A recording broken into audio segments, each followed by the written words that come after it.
A veces sin darnos cuenta convivimos diariamente con objetos que están rotos, cosas que no funcionan, que no cumplen su propósito, pero que seguimos conservando.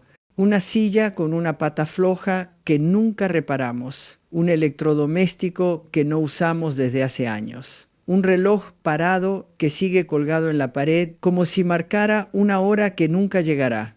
Y uno podría pensar que son solo cosas que no tienen mayor importancia, pero cuando uno se detiene, realmente se detiene a mirar con honestidad, es posible notar que esos objetos están ahí como símbolos de algo más profundo, de todo lo que quedó a medias, de lo que postergamos indefinidamente, de las partes de nuestra vida que dejamos en pausa sin darnos permiso de cerrar. No se trata solamente del espacio físico que ocupan aunque lo hacen, sino del peso emocional que representan. Lo roto habla aunque en silencio. Nos recuerda constantemente que hay algo pendiente, algo que no se resolvió, algo que se ha estancado. Conservar lo que no funciona tiene un impacto mucho más hondo del que imaginamos. Nos acostumbramos a convivir con lo incompleto, a mirar hacia otro lado para no enfrentar la pequeña incomodidad que representa. Pero cada vez que pasamos junto a esa silla inestable o ese aparato muerto de polvo, algo dentro de nosotros se endurece un poco. Es como si normalizáramos la idea de que está bien rodearse de cosas que nos sirven, como si eso también hablara de lo que creemos merecer. La casa, en ese sentido, se convierte en una extensión de nuestro mundo interno.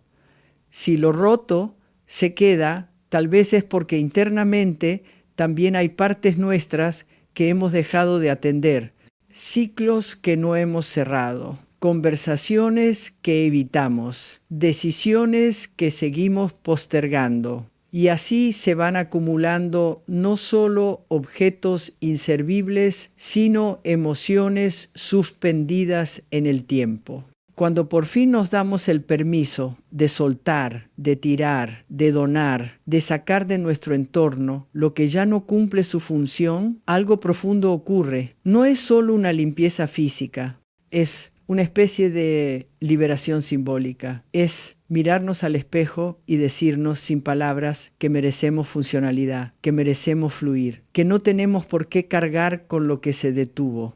Muchas veces el primer efecto es el alivio, como si al sacar lo roto también nos estuviéramos autorizando a mirar lo que no va bien en nuestras vidas con nuevos ojos. Como si finalmente pudiéramos ver con más claridad lo que necesita reparación interna, porque lo que nos rodea nos habla, nos influye, nos condiciona más de lo que creemos.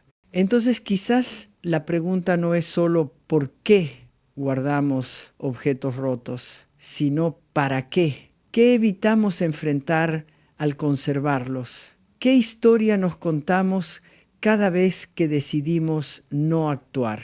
Y sobre todo, ¿qué pasaría si en lugar de sostener lo que no sirve, nos permitiéramos habitar espacios que funcionen, que acompañen, que nos devuelvan una sensación de orden y posibilidad? Porque no se trata de tener una casa perfecta, sino de tener una casa que no nos obligue a convivir con la frustración encapsulada en objetos que ya cumplieron su tiempo. Tal vez sea momento de mirar a nuestro alrededor con esa honestidad serena que permite ver más allá del objeto. De preguntarnos qué parte de mí necesita moverse si empiezo por liberar lo que ya no tiene vida. Hay objetos que no están rotos, que aún funcionan, que podrían tener algún valor, pero llevan años sin ser tocados, acumulados en cajas, apilados en rincones, escondidos detrás de otras cosas. Ropa que ya no usamos, papeles antiguos que no revisamos, recuerdos que dejamos de mirar pero que seguimos guardando como si algún día fueran necesarios. Y en esa acumulación silenciosa, casi imperceptible, se va formando una especie de muralla entre nosotros y lo que podríamos estar viviendo hoy. Nos convencemos de que no molestan, de que están bien ahí. Pero el polvo que cubre esos objetos no es solo físico, es el reflejo de un tiempo detenido, de una parte de nuestra historia que seguimos sosteniendo aunque ya no nos sirva. Guardar lo que no se usa es una forma de apego, no necesariamente un apego emocional claro, pero sí una forma de quedarnos anclados en lo que ya pasó. Porque detrás de cada caja cerrada hay decisiones que no tomamos, emociones que no integramos, etapas que no nos permitimos cerrar del todo, y ese apego, aunque sutil, condiciona nuestro presente. Porque no se puede caminar liviano cuando se carga lo que ya no tiene sentido cargar. El pasado necesita ser honrado, sí, pero no acumulado, no escondido, no cubierto de polvo como si olvidarlo fuera suficiente para que no duela. Lo curioso es que al intentar preservar todo, terminamos perdiendo lo más valioso, la capacidad de recordar con libertad sin necesidad de un objeto que lo confirme. El exceso de objetos olvidados es también una forma de resistencia al cambio. Una parte nuestra que dice aún no estoy lista, quizás más adelante, por si acaso. Pero mientras tanto, ese espacio que podría estar disponible para lo nuevo se mantiene congelado. Porque cada cosa que guardamos sin usar ocupa un lugar que podría llenarse con algo más, con un nuevo proyecto, una energía diferente, una posibilidad. La casa se vuelve entonces no solo un lugar donde vivimos, sino un contenedor de versiones viejas de nosotros mismos. Y vivir entre esas versiones puede ser profundamente agotador. Cuando nos damos el permiso de revisar, de abrir esas cajas, de mirar de frente lo que hemos estado ignorando, puede surgir una mezcla de emociones: nostalgia, vergüenza, ternura. Y está bien. No se trata de juzgar lo que hemos guardado, sino de entender por qué lo hicimos.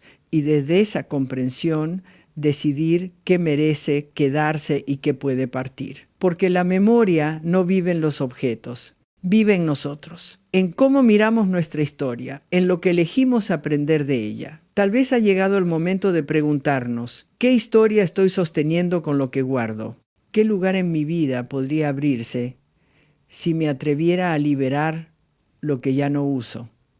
Porque cuando el polvo se retira, cuando lo innecesario se suelta, aparece algo que no esperábamos: espacio.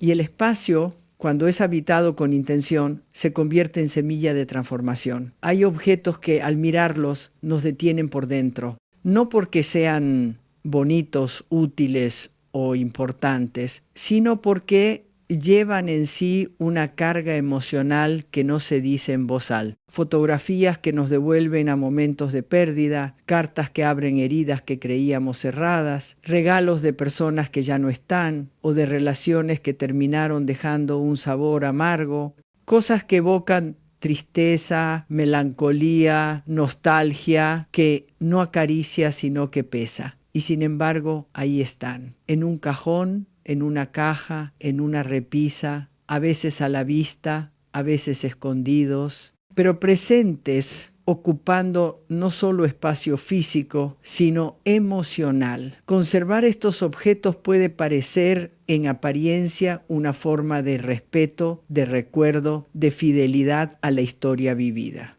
Pero en muchos casos, lo que hacemos al sostenerlos es perpetuar el dolor. Es como abrir una herida de a poco, todos los días, sin permitirle cerrarse del todo. La casa se transforma entonces en un museo íntimo de pérdidas, un archivo privado de emociones que no terminamos de elaborar, y aunque digamos que no nos afectan, lo hacen, porque cada vez que los vemos, aunque no los toquemos, hay una parte de nosotros que vuelve a sentir esa misma tristeza, como si el tiempo no hubiera pasado. La pregunta no es si duele soltar esos objetos. Claro que duele, pero tal vez la verdadera pregunta sea: ¿qué tanto más duele seguir sosteniéndolos? ¿Qué parte de tu paz estás entregando cada vez que eliges revivir ese episodio, esa persona, ese final? Porque no se trata de negar la historia ni de forzar un olvido. Se trata de aceptar que algunas memorias pueden permanecer sin necesidad de un objeto que las active constantemente, que el duelo también necesita espacio para transformarse, que hay momentos en los que liberar un objeto es permitir que el recuerdo se vuelva más liviano, más amable, más interno. No se trata de borrar, se trata de cambiar el lugar que ocupan esas emociones. Cuando uno suelta lo que duele, abre lugar a la calma, no a la indiferencia, sino a una forma nueva de estar con lo vivido, a una aceptación que no necesita explicaciones ni dramatismos. Y es ahí donde comienza la verdadera curación, cuando nos damos permiso de no cargar más con lo que ya cumplió su ciclo emocional. Quizás hoy podrías preguntarte, ¿qué objetos hay en tu casa que al verlos te hacen encoger el pecho? ¿Qué recuerdos estás alimentando con cosas que ya no tienen por qué estar? ¿Y qué podrías sentir si decidieras quedarte solo con la memoria que nutre, que honra, que deja ser, sin invadir tu presente? Hay casas donde uno entra y algo se siente denso, aunque todo esté en su lugar. No siempre es caos lo que molesta. A veces es simplemente exceso. Demasiadas cosas, demasiados muebles, demasiados objetos que se repiten, se amontonan, se enciman, gavetas que no cierran, estantes repletos, rincones donde ya no cabe nada más. Y uno se acostumbra, aprende a moverse en medio de esa abundancia apretada como si fuera normal. Pero lo que muchas veces no notamos es que ese exceso exterior termina reflejando un estado interior de saturación. Una mente que no encuentra descanso, un corazón lleno de asuntos sin resolver, una vida que pide silencio y espacio, pero recibe ruido visual y acumulación. La desorden no siempre es visible, a veces se esconde detrás de lo que sirve, lo que aún puede usarse, lo que es bueno tener por si acaso. Pero aunque esas razones parezcan lógicas, lo cierto es que muchas veces conservamos por miedo a necesitarlo, miedo a equivocarnos al soltar, miedo a no tener después. Y en ese miedo se va cultivando una forma de desconfianza en la vida, una sensación de que todo debe estar controlado, previsto, garantizado. Pero lo que ocurre en la práctica es que vivimos rodeados de cosas que ya no elegimos conscientemente, cosas que están porque estuvieron, no porque aún nos representen. Y esa saturación tiene consecuencias. Nos cuesta concentrarnos, nos sentimos cansados sin saber por qué, nos frustramos con facilidad y rara vez conectamos esos estados emocionales con el entorno físico que habitamos. Pero el vínculo está ahí, silencioso pero constante, porque cuando no hay espacio libre tampoco hay claridad. La creatividad se bloquea, las ideas se vuelven lentas, el descanso se interrumpe, el exceso de cosas muchas veces es también un exceso de cargas mentales que no terminamos de soltar. Ordenar no es solo organizar, no es mover cosas del lugar, es mirar con sinceridad lo que realmente necesitamos, lo que nos aporta, lo que nos representa hoy. Es elegir qué dejamos entrar en nuestro espacio y por lo tanto en nuestra vida. Y cuando lo hacemos, algo se aligera.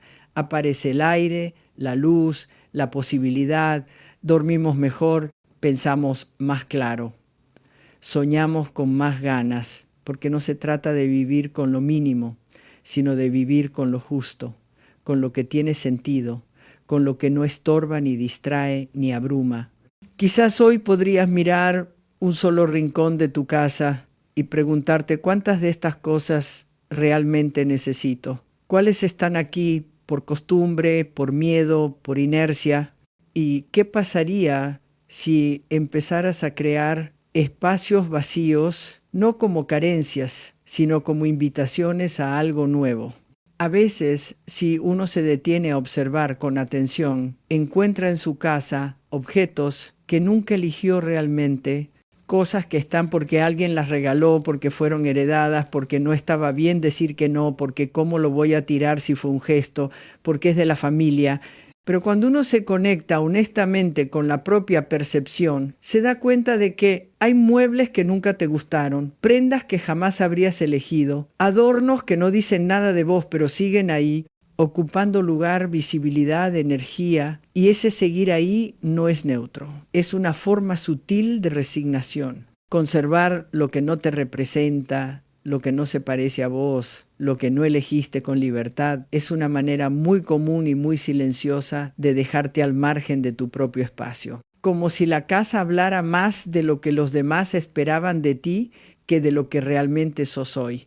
Y aunque parezca una exageración, no lo es. Porque tu entorno moldea tu sensación de identidad, tu claridad interna, tu bienestar cotidiano. Si cada vez que entras a una habitación te cruzas con algo que no te gusta pero no te animás a soltar, lo que estás haciendo es reforzar la idea de que tu deseo no tiene lugar, de que tu preferencia incomoda, de que lo tuyo no es tan válido como lo que otros decidieron por vos. Esto no significa despreciar a quien te dio algo, ni borrar lo heredado, ni rechazar los vínculos. Se trata más bien de aprender a discernir, de reconocer que hay gestos que se agradecen pero no se conservan, que honrar a alguien no implica vivir como esa persona habría querido, que recibir no obliga a retener, porque cuando uno se llena de cosas ajenas, termina por no encontrar lo propio. Y eso es lo que más duele con el tiempo, mirar alrededor y no reconocerse,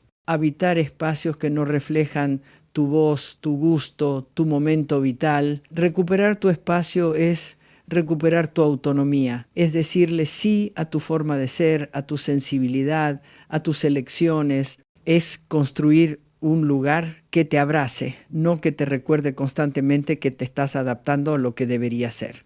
Y muchas veces lo más revolucionario y más amoroso que uno puede hacer por sí mismo es decir, esto no me hace bien y por eso lo dejo ir.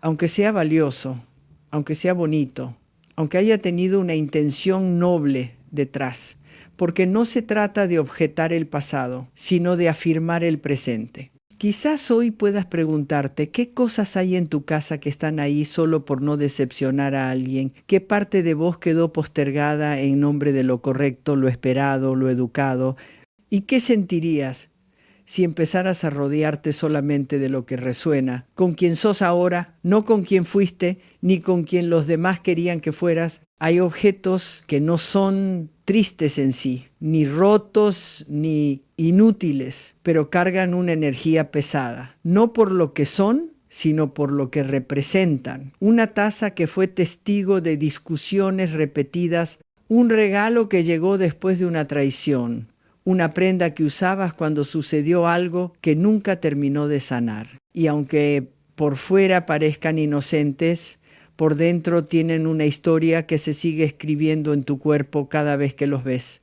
Esos objetos son anclas emocionales. No evocan amor, ni nostalgia, ni gratitud. Evocan resentimiento. Y el resentimiento, aunque esté guardado en silencio, habita los espacios que lo alojan. Se cuela en las emociones, en las relaciones, en los vínculos nuevos que intentan florecer donde aún hay tierra sin limpiar. Conservar lo que está asociado al rencor es sostener una herida abierta. No es memoria, es repetición. Es permitir que el pasado siga dictando el clima emocional del presente. Y lo más doloroso es que muchas veces ese resentimiento ni siquiera es consciente. Está escondido detrás de una lógica práctica. Es un objeto más, no hace daño, ya pasó. Pero el cuerpo recuerda y la energía que nos rodea se impregna de lo no dicho, de lo que se evita, de lo que no se perdona. Y así, con cada objeto que refleja una historia no resuelta, se fortalece un patrón, el de revivir lo que nos dolió como si no tuviéramos derecho a vivir algo distinto. El resentimiento tiene esa particularidad. Parece que protege, pero en realidad encierra. Nos mantiene atados a la ofensa, al enojo, al deseo inconsciente de que el otro reconozca lo que hizo. Pero mientras esperamos eso, quien se intoxica somos nosotros. Como dice esa frase dura pero certera, guardar rencor es como tomar veneno esperando que otro muera. Y en esa espera, lo que muere es nuestra capacidad de habitar el presente con libertad, con frescura, con verdadera paz. Soltar un objeto vinculado al resentimiento no es negar lo que pasó, no es justificar, ni olvidar, ni minimizar, es reconocer que ya no queremos seguir viviendo desde esa herida, que merecemos respirar sin que cada rincón de la casa nos recuerde lo injusto, lo doloroso, lo que no fue como esperábamos. Es una forma de decirnos, ya está. No me voy a quedar detenida en ese momento para siempre. Tengo derecho a una vida más liviana, a relaciones nuevas, a una versión mía que ya no vive mirando hacia atrás. Y quizás esa sea la pregunta más honesta que podemos hacernos hoy.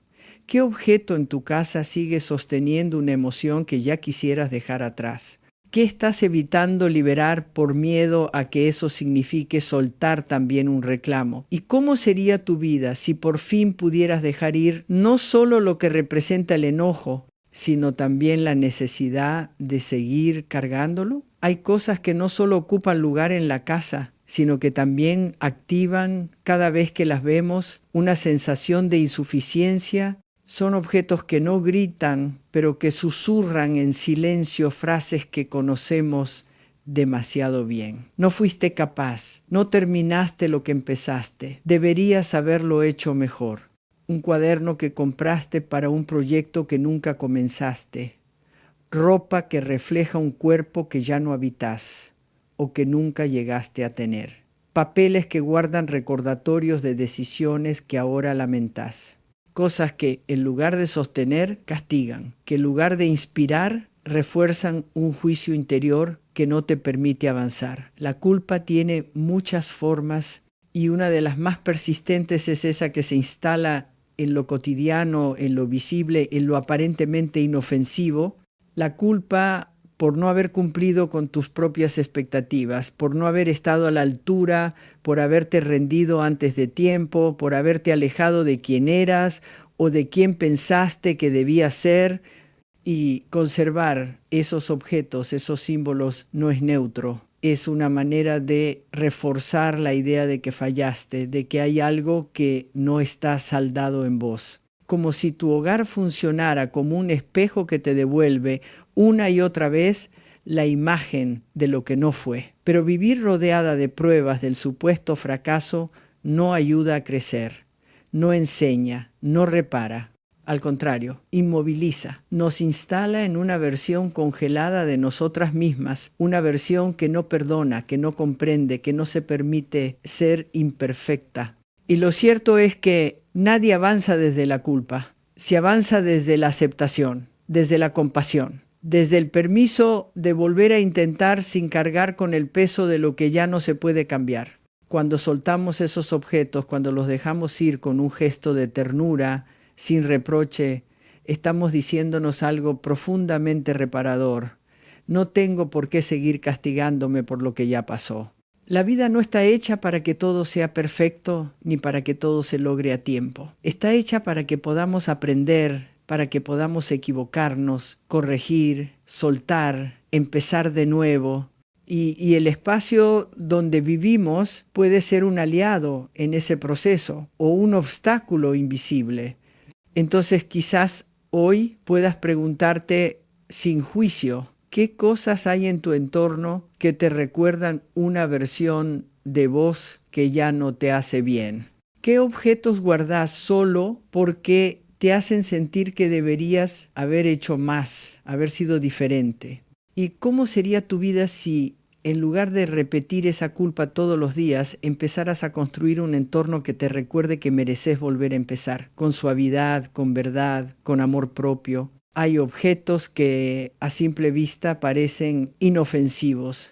No traen recuerdos dolorosos, no están rotos, no son feos ni molestos, pero si los mirás con atención, si te preguntás por qué están ahí, la respuesta aparece con una frase que muchas personas repiten sin cuestionar por si acaso. Un abrigo que no usás pero guardás por si lo necesitas algún día. Un montón de frascos vacíos por si un día haces algo con ellos. cosas duplicadas, incluso triplicadas, por si uno se pierde, se rompe, se arruina. Pilas de objetos que no usás pero que seguís acumulando como si el mundo fuera a cerrarse mañana. Y en esa lógica de previsión absoluta se esconde algo más que precaución. Se esconde miedo, miedo a que falte, miedo a que no alcance, miedo a estar solo, a equivocarse, a no tener lo necesario cuando llegue el momento.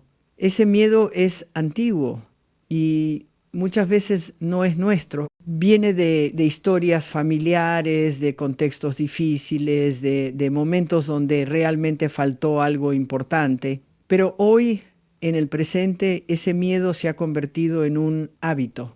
Y lo que hace es llenarnos de objetos que no usamos, que no elegimos, que no amamos, solo porque creemos que nos protegen. Como si el hecho de tenerlos nos diera una sensación de control frente a un futuro incierto. Pero la verdad es que esa sensación de seguridad es una ilusión, porque lo que estamos haciendo sin darnos cuenta es alimentar la idea de que no vamos a poder con lo que venga, que necesitamos prepararnos todo el tiempo, prever todo, estar listos para cualquier cosa, incluso si eso implica vivir en una casa que ya no se siente liviana, ni propia, ni libre. Cuando vivimos rodeados de por si acaso, empezamos a desconfiar del presente, de nuestra capacidad de resolver, de nuestra creatividad, de la red que tenemos alrededor. Es como si todo dependiera de lo que tenemos guardado. Y así, sin querer, la casa se convierte en una especie de refugio ansioso, un lugar donde nada sobra pero todo pesa, porque el miedo no desaparece con acumulación, al contrario, se agranda, porque cada objeto acumulado refuerza la idea de que algo malo podría pasar en cualquier momento. Y esa idea no nos cuida, nos encierra. Soltar ese tipo de objetos es un acto de confianza, no de descuido, no de irresponsabilidad, de confianza en tu capacidad de adaptarte, de pedir ayuda, de resolver, de confianza en que el futuro no tiene que ser una amenaza, de confianza en que aun si las cosas se complican,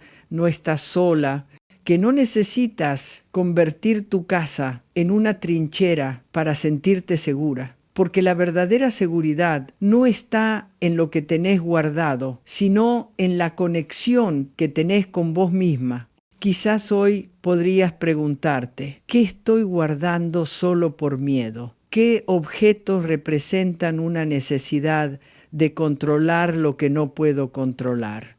¿Y qué pasaría si empezara a confiar un poco más en mí, en la vida, en que voy a poder con lo que venga, sin tener que acumular certezas en forma de cosas? A lo largo de la vida muchas personas van acumulando cosas que no eligieron, pero que conservan porque sienten que deben hacerlo. Objetos heredados, regalos que no gustan pero que sería mal visto descartar, piezas que alguien te dio con tanto cariño que parece casi una traición dejarlas ir. Y sin embargo, al observar con honestidad, uno se da cuenta de que esos objetos no están ahí por amor, ni por utilidad, ni por conexión real. Están por obligación, por el peso de lo que los demás podrían pensar, por la culpa de desilusionar a alguien, por miedo a romper una tradición, a parecer desagradecida, a no estar a la altura de ciertas expectativas familiares o sociales. Pero conservar cosas por obligación tiene un costo. No solo físico porque ocupan espacio que podría estar disponible para algo más afín a quien sos, sino emocional. Cada vez que rodeamos nuestra vida de elementos que no expresan nuestra autenticidad, nos vamos apagando un poco. Es como vivir en una casa que fue armada por otros. Una casa donde los colores, los objetos, la energía no nacen de tu deseo, sino de la necesidad de agradar, de cumplir, de no incomodar. Y aunque en el corto plazo eso pueda parecer un gesto de respeto, en el fondo es una forma sutil de abandono de uno mismo, porque lo que no elegís pero sostenés termina modelando tu identidad, Te adaptás tanto a lo que se espera que dejas de preguntarte qué es lo que realmente querés. Honrar tu historia no significa cargar con todo lo que te entregaron. A veces el respeto verdadero aparece cuando sabes agradecer algo y dejarlo partir. Reconocer su valor sin necesidad de poseerlo. Aceptar que la memoria no está en los objetos, sino en lo que viviste, en lo que te enseñaron, en lo que hoy podés transmitir desde otro lugar. Y eso, lejos de ser desagradecido, es profundamente liberador. Es recuperar tu derecho a decidir cómo querés vivir, con qué querés rodearte, qué tipo de energía querés que tu casa refleje, porque si tu espacio está lleno de lo que otros esperan que tengas, ¿dónde queda lugar para lo que realmente te representa? ¿Qué versión tuya se está perdiendo por cumplir con fidelidades que ya no tienen sentido? ¿Cuánto de tu vida está organizada alrededor de compromisos que nadie te pidió explícitamente, pero que igual sostenés como si fueran tuyos? Quizás hoy podrías observar tu entorno y preguntarte con total honestidad, ¿qué estoy conservando solo porque debería? ¿Qué parte de mí se siente más libre cuando imagina ese objeto en otro lugar, con otra persona, cumpliendo otra función? ¿Y qué pasaría si empezaras a vivir desde un lugar más coherente, más tuyo, más verdadero, aunque eso implicara decepcionar un poco a los demás para no seguir decepcionándote a vos misma? Hay rincones de la casa que, aunque estén limpios, aunque estén bien ordenados, nos hablan con una voz que no siempre queremos oír. Son esos espacios donde duermen proyectos no realizados, donde descansan papeles llenos de ideas que nunca se concretaron, objetos que fueron parte de un impulso que se apagó, materiales comprados con ilusión pero que quedaron intactos, y al pasar por ahí algo se encoge por dentro. No es solo olvido, no es solo falta de tiempo. Es una mezcla de frustración, de decepción silenciosa, de sueños que no supimos o no pudimos sostener, y en vez de cerrar ese capítulo lo dejamos ahí quieto, esperando, como si en algún momento fuésemos a retomarlo, como si no doliera. Pero duele, porque ver lo que no fue también es enfrentarse a la duda más íntima, ¿y si no soy capaz?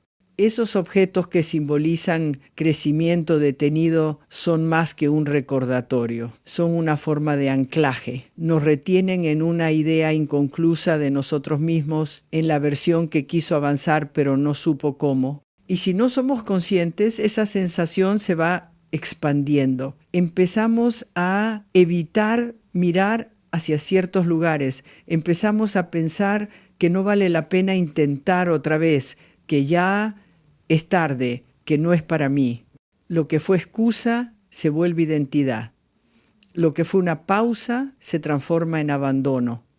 Y la casa, en lugar de ser una plataforma para crecer, se convierte en un testigo incómodo de lo que dejamos pasar. Pero el crecimiento no se mide por lo que logramos, sino por nuestra disposición a seguir intentando, a revisar lo que falló sin juzgarnos, a reconocer lo que ya no tiene sentido y también a reinventar lo que sí. Y para que eso ocurra necesitamos espacio, no solo físico, sino simbólico. Espacio para nuevas ideas, para nuevas formas de movernos en el mundo. Espacio que no esté lleno de cosas que nos dicen sin hablar, que no pudimos, porque cada vez que uno se libera de ese peso, aunque sea un pequeño gesto, algo en el cuerpo se abre. Aparece una chispa, una posibilidad. Soltar esos objetos no es renunciar a los sueños, es al revés, es recuperar el deseo de soñar, es decirse con ternura, eso no fue, pero yo sigo aquí. Es permitirnos empezar de nuevo sin la presión del resultado perfecto. Es crear un ambiente donde el error no sea castigo, sino parte del proceso. Donde lo nuevo tenga lugar para nacer, sin estar rodeado de las ruinas de lo que no funcionó. Y quizás eso sea lo más valioso que podemos preguntarnos hoy. ¿Qué parte de mi casa me recuerda una promesa que no cumplí? ¿Qué estoy evitando liberar por miedo a aceptar que ya no va a suceder? ¿Y qué pasaría si al dejar ir eso estuviera creando espacio para un nuevo comienzo, uno más maduro, más real, más conectado con quien soy ahora?